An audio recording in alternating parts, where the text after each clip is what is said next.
नमस्कार, मैं हूं विवेक श्रीवास्तव। एबीपी न्यूज के स्पेशल शो राजयोग का राज में आपका स्वागत है।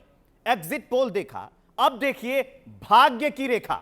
सवाल है, दिल्ली में सरकार बनाने के लिए किसकी भाग्य रेखा सबसे दमदार है। एबीपी न्यूज सी वोटर के एग्जिट पोल के मुताबिक नरेंद्र मोदी तीसरी बार प्रधानमंत्री बन सकते हैं। एनडीए के खाते में 353 से 383 सीटें आ सकती हैं।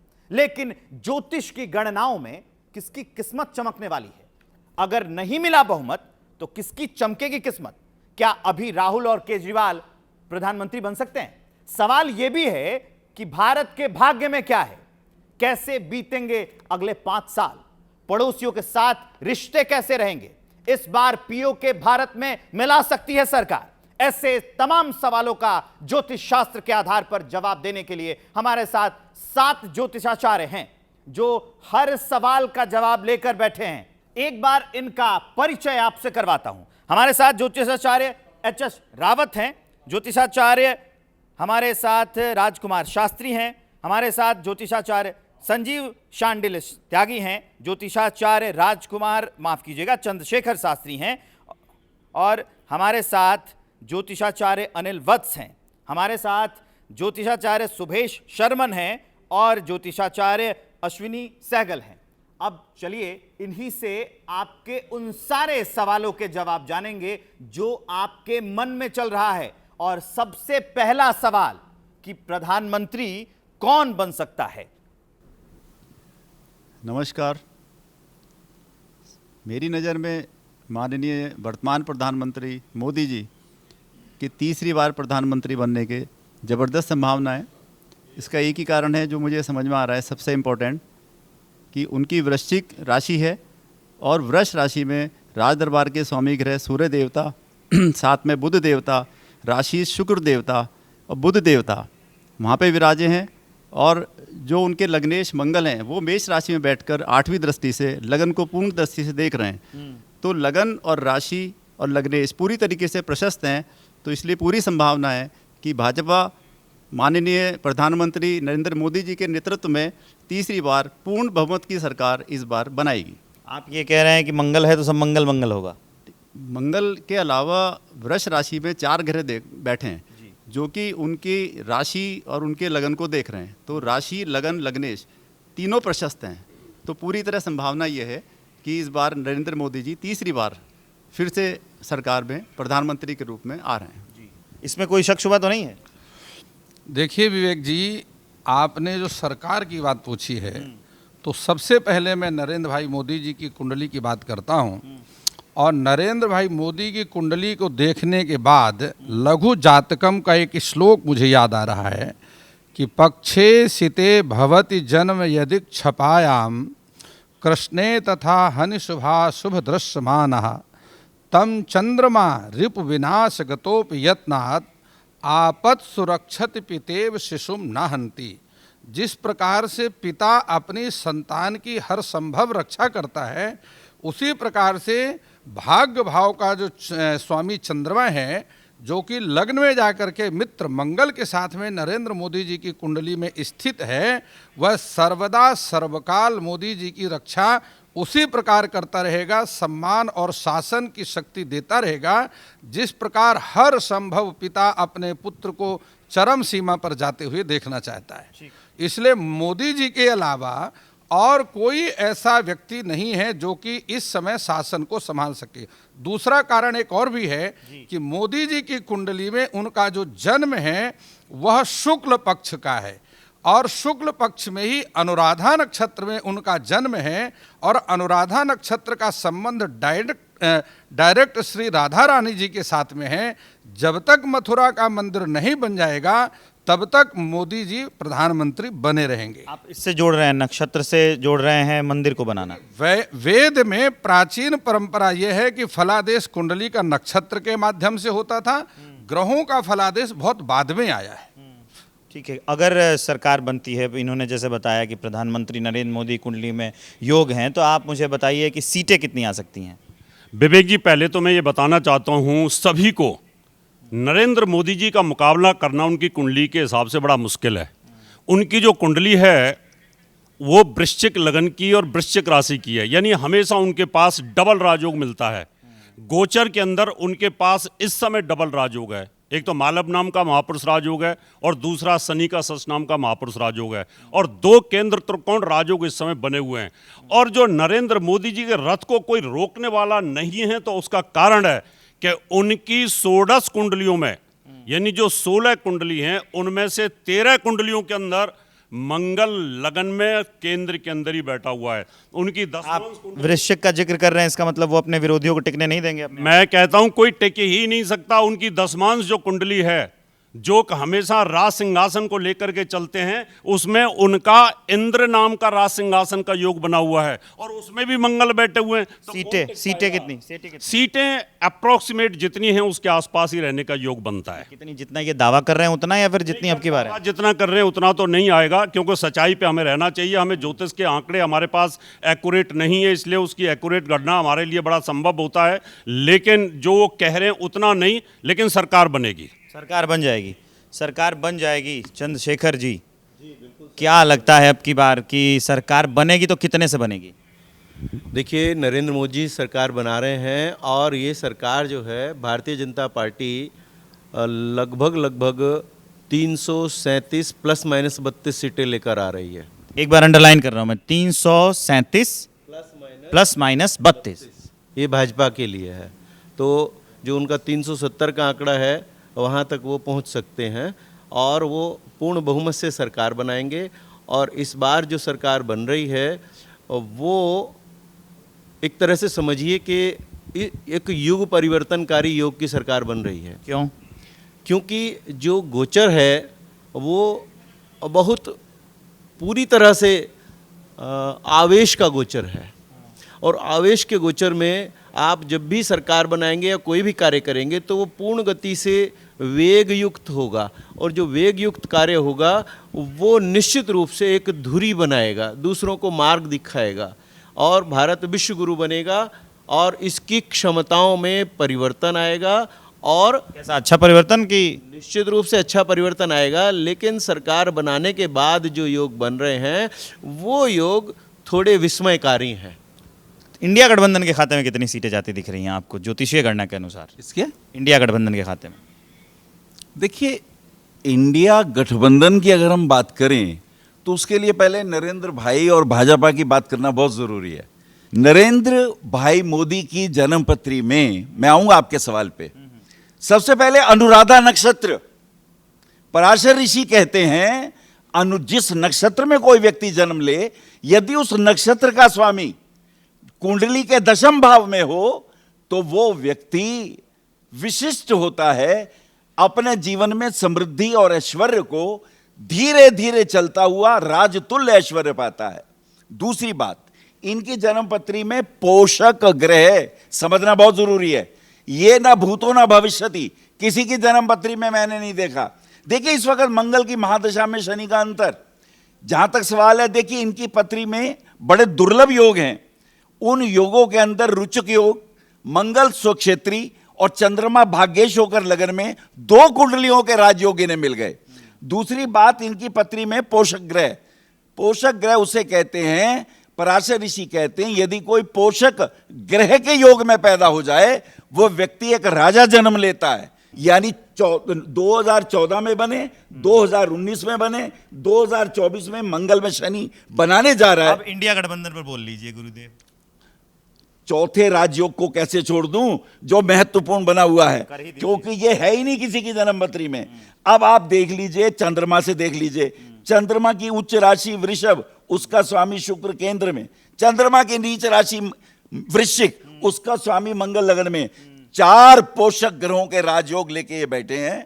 ये व्यक्ति निश्चित रूप से 2029 में भी अगर आप मुझसे पूछेंगे तो यही व्यक्ति, ये युग पुरुष है, ये कुछ करने आया है।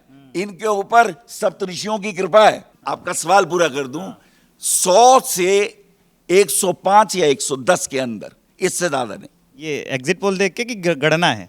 देखिए, हमें एग्जिट पोल से क्या लेना देना, हमें तो कितनी सीटें आ रही हैं?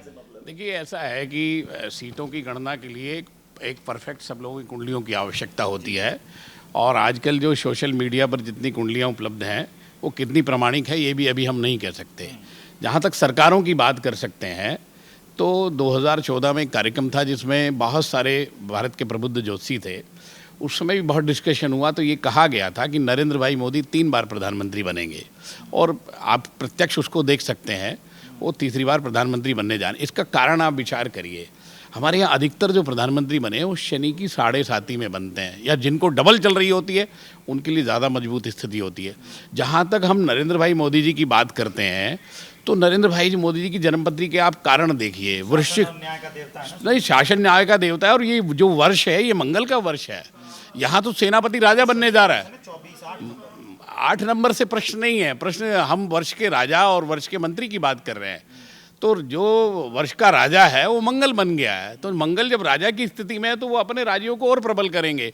और अभी आप अगर सारे पूरे विश्व में देखें तो आप नरेंद्र भाई मोदी जी के कैलेबर का कोई दूसरा नेता बता दीजिए पूरे विश्व में। सब जगह जो है नेतृत्व की कमी है। जो वृश्चिक लग्न है, वृश्चिक लग्न में शत्रुहंता योग उनकी कुंडली बनाती है। शत्रुहंता योग का अर्थ है कि जो सीधे भाव में अगर कोई वैर भाव लेकर के आएगा तो उसको नष्ट होना पड़ेगा। हंता का आप विचार करके देख लीजिए, जो जो उनसे सीधे विवाद में आया वो कहीं ना कहीं राजनीतिक रूप से पूरी तरह पिछड़ गया, कहीं आगे नहीं आ सका वो व्यक्ति। और आने वाला जो समय है, आप कल विचार करके, जब पहली बार प्रधानमंत्री बने तो उस समय भरणी नक्षत्र में शपथ ली गई थी, और कल संयोग से फिर भरणी नक्षत्र है। कल शपथ थोड़ी है, कल तो रिजल्ट्स हैं। नहीं, रिजल्ट का भी तो एक बहुत बड़ा महत्व होता है। परिणाम जो आएगा वो भी तो अपने दूरगामी। और आप देखिए, आपके तो स्लोगन में आपने राजयोग तय कर दिया है। आप देखिए, आप सबसे पहले आपने राजयोग हम तो नहीं, पूछ रहे हैं स्लोगन में कि तय हो गया। राजयोग का राज किसके खाते में है। ये सुनिए, खाते की बात कर रहे हैं, लेकिन प्रकृति तो अपना तय करती है ना।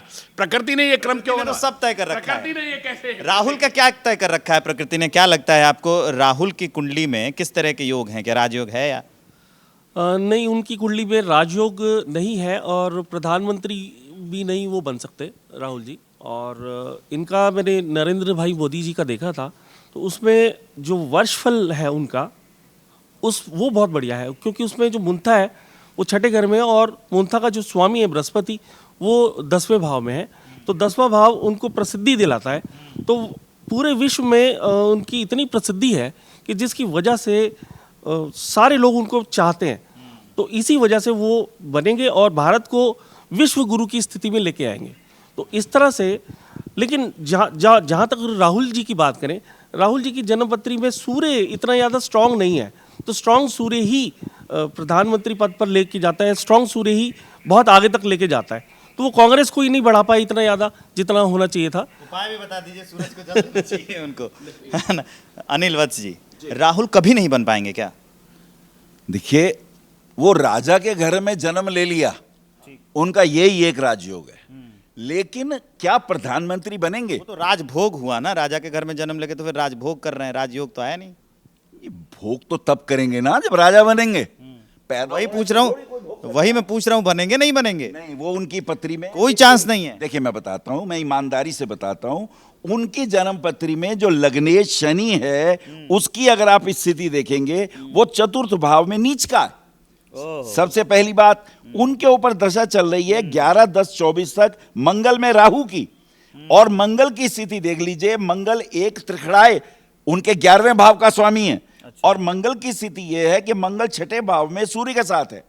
6ठे भाव में त्रिखड़ाए का स्वामी पराशर ऋषि कहते हैं, अगर त्रिक भाव में चला जाए तो वह अपने निजी शत्रुओं के खिलाफ तो जरूर प्रशस्त होता है, लेकिन राजनीति के अंदर लग्नेश को या तो 10वें भाव में हो या वो उच्च का हो। और आगे भी अगर हम उनकी कुंडलियां देखें तो उस कुंडली के अंदर भी ऐसा योग दिखाई नहीं देता कि वो राजा बने। एक नाम और जो चर्चा में है, जो चलता है, इंडिया गठबंधन वाले विपक्ष के नेता कहते हैं अरविंद केजरीवाल का, उनके बारे में आपके क्या विचार हैं? उनकी गणना क्या कहती है? अरविंद केजरीवाल एक लंबी निरुद्धि पाएंगे, वो कभी प्रधानमंत्री नहीं बन पाएंगे। क्या एक बार फिर से अंडरलाइन करिए? हाँ, वो कभी प्रधानमंत्री नहीं बन पाएंगे। ऑन रिकॉर्ड जा रहा है ये? हाँ, ऑन रिकॉर्ड जा रहा है। 2026 के बाद वो संभव है भारत से ही बाहर चले जाएं। ठीक है, क्योंकि जिन योगों में उनको भी घोर अंगारक योग बना हुआ है और गोचर में भी घोर अंगारक है, और आप समझिए कि प्रकृति कुछ ऐसी अवस्था पैदा करेगी कि जब ये सरकार बन जाएगी भारतीय जनता पार्टी की, नरेंद्र मोदी की नेतृत्व में तीसरी बार ये जब शपथ ग्रहण हो जाएगा, इसके बाद बहुत ही सूक्ष्म रूप से बड़े परिवर्तन होंगे और वो बड़े परिवर्तन पूरे विश्व की दृष्टि भी बदल देंगे, दशा भी बदल देंगे, क्योंकि नरेंद्र मोदी ऐसी अवस्था पैदा कर देंगे कि भारत को सभी आज भी नतमस्तक हैं, लेकिन उसके बाद और अधिक विश्व गुरु जैसी अवस्था प्राप्त होगी। जो लोग जेल क्यों गए? जेल क्यों गए? ऐसे कोई योग बन रहे थे क्या केजरीवाल के? देखिए, कर्क लगन की कुंडली है अरविंद केजरीवाल जी की, और सर्वाधिक शुभ ग्रह मंगल पंचमेश और दशमेश होके नीच राशि के लगन में बैठे हैं। वो कमज़ोर स्थिति पैदा करती है और वो जेल जाने के भी योग पैदा करती है। और मेरा अपना अनुमान ये है कि 2025 से पहले अरविंद केजरीवाल जी किसी भी तरीके से जेल से बाहर नहीं आ सकते। 25 से पहले किसी भी तरीके से नहीं आ सकते। मान लीजिए कि अगर, क्योंकि नियति सिर्फ जानती है कि वो क्या करने वाली है, कुछ भी हो सकता है, एग्जिट पोल के दावे गलत हो जाते हैं, तो आपको क्या लगता है कि किसके ग्रह इतने मजबूत हैं विपक्ष में कि वो प्रधानमंत्री का दावेदार होगा? विपक्ष में सबसे ज़्यादा अगर मजबूत ग्रह हैं तो दो नेताओं के हैं। एक ममता बनर्जी के सबसे ज़्यादा ग्रह मजबूत हैं, उच्च का बृहस्पति है उनका, ममता बनर्जी के। दूसरा उद्धव ठाकरे के ग्रह भी बड़े मजबूत हैं, बृहस्पति की दशा चल रही है। दो नेता ऐसे हैं, इनके बहुत ही पावरफुल ग्रह हैं।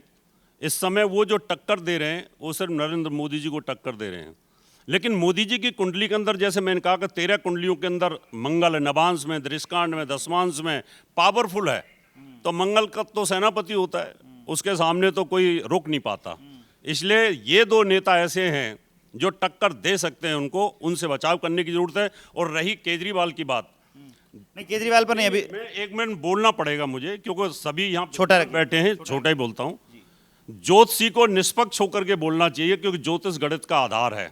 केजरीवाल के चौथे भाव में 3 शुभ ग्रह बैठे हैं, जनता का प्यार उनके साथ है, उसको टालना बड़ा मुश्किल है। राजनीति के आंकड़े होते हैं अलग अलग, लेकिन वो टक्कर दे रहा है। टक्कर दे रहा है। अब सवाल हाँ, काल सर्पयोग बनता है तो सर्पयोग बनता है तो वह सभी ग्रहों के प्रभाव को, चाहे तृतीय भाव में बैठा हो चाहे केंद्र में बैठा हो, काल सर्पयोग उन सभी ग्रहों को प्रभावहीन कर देता है, डिस्ट्रॉय। कुंडली में तब भी था जब वो तीसरी बार मुख्यमंत्री बने थे। काल सर्पयोग तब भी था जब पंजाब के उन्होंने पूरी सत्ता अपने हाथ में हासिल कर ली थी। और इस समय पर काल सर्पयोग भी ऊंचाइयां देता है। काल सर्पयोग भी कितनी बार ऊंचाइयां देता है। काल सर्पयोग अटल बिहारी वाजपेयी की कुंडली में भी था, वो भी बहुत ऊंचाइयों को छुए। देखिए, मैं आपको एक बात बतलाता हूं, जो आपने पूछा कि दूसरा व्यक्ति कौन प्रधानमंत्री बन सकता है, तो मैं आपको बतलाता हूं, दूसरा व्यक्ति यदि इस समय राजनीति में कोई और नेता है तो दूसरा व्यक्ति या तो प्रियंका गांधी प्रधानमंत्री बन सकती है अथवा अखिलेश यादव प्रधानमंत्री बन सकते हैं। ज्यादा नहीं हो गया ये नहीं, कारण क्या है? अखिलेश यादव वाला? नहीं, अखिलेश यादव की कुंडली में मैं आपको बतलाता हूं कि कोई चर्चा नहीं है, मैं राजनीतिक हालात पे ये कमेंट कर। जन्म कुंडली से ज्यादा आवश्यक है उनका नवांश कुंडली देखना।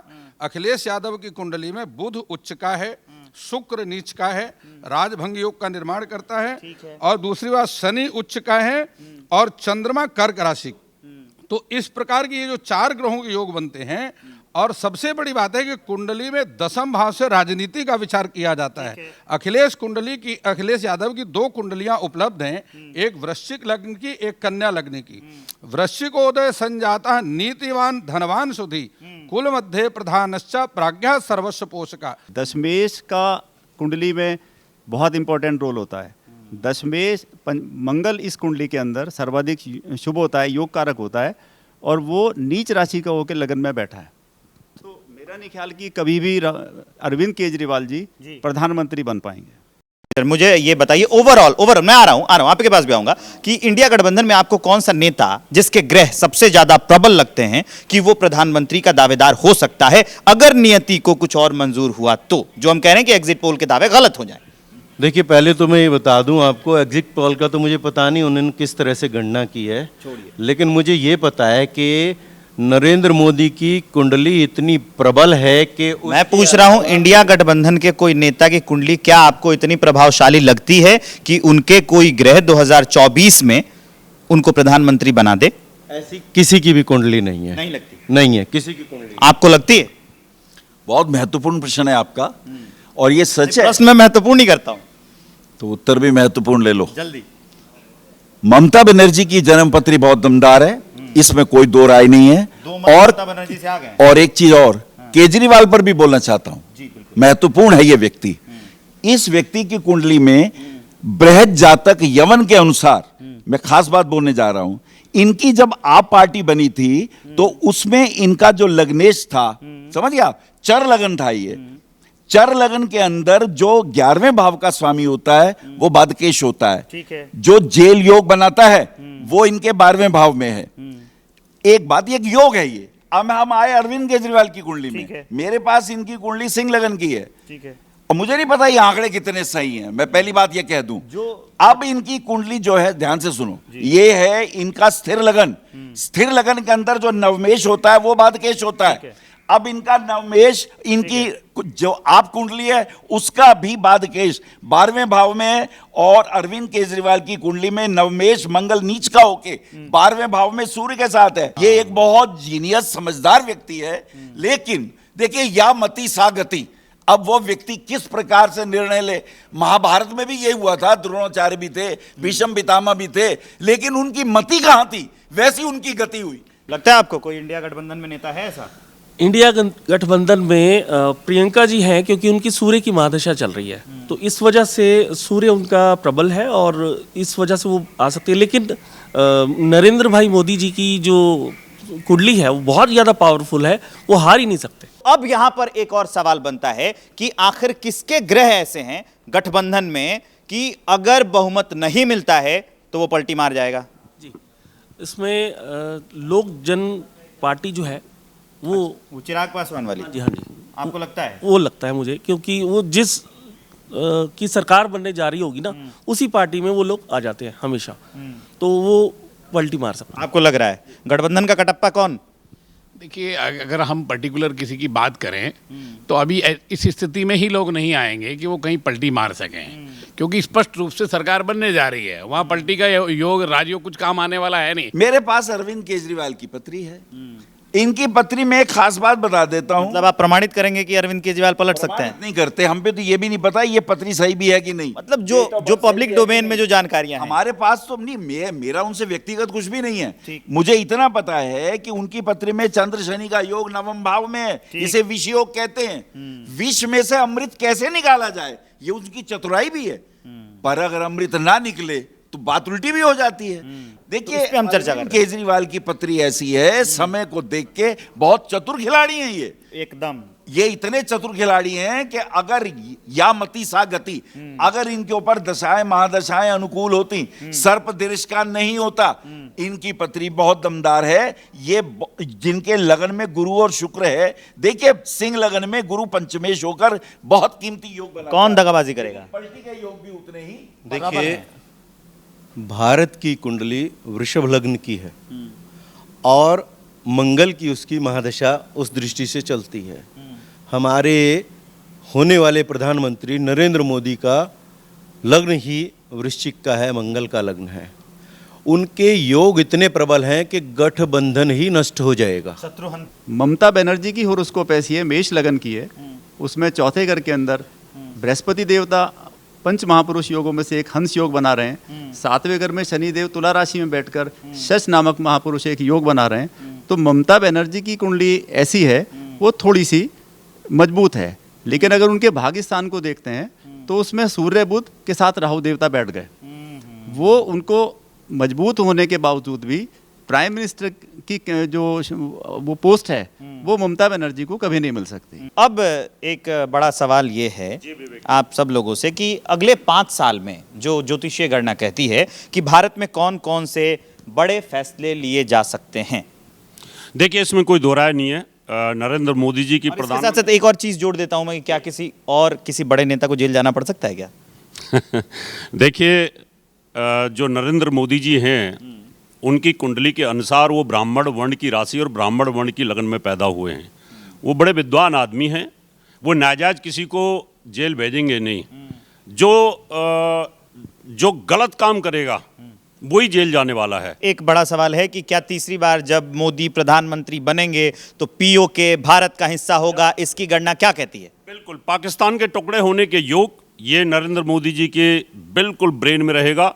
पीएको को वापस लेने का योग रहेगा और जो मंदिर से संबंधित फैसले हैं, जो हमारे मंदिर कब्जा कर रखे हैं, उनसे संबंधित महत्वपूर्ण फैसले आएंगे। अब चलिए हम आगे बढ़ते हैं अपने अगले सवालों की ओर और ये सबसे महत्वपूर्ण है। मैं ज्योतिषियों से पूछूंगा कि गुरुजन आपको क्या लगता है दो नेताओं में सबसे ज्यादा मजबूत किसके ग्रह हैं? शुरुआत कर लेते हैं राहुल गांधी, अरविंद केजरीवाल। छोटा रखना है, 30 सेकंड में जवाब।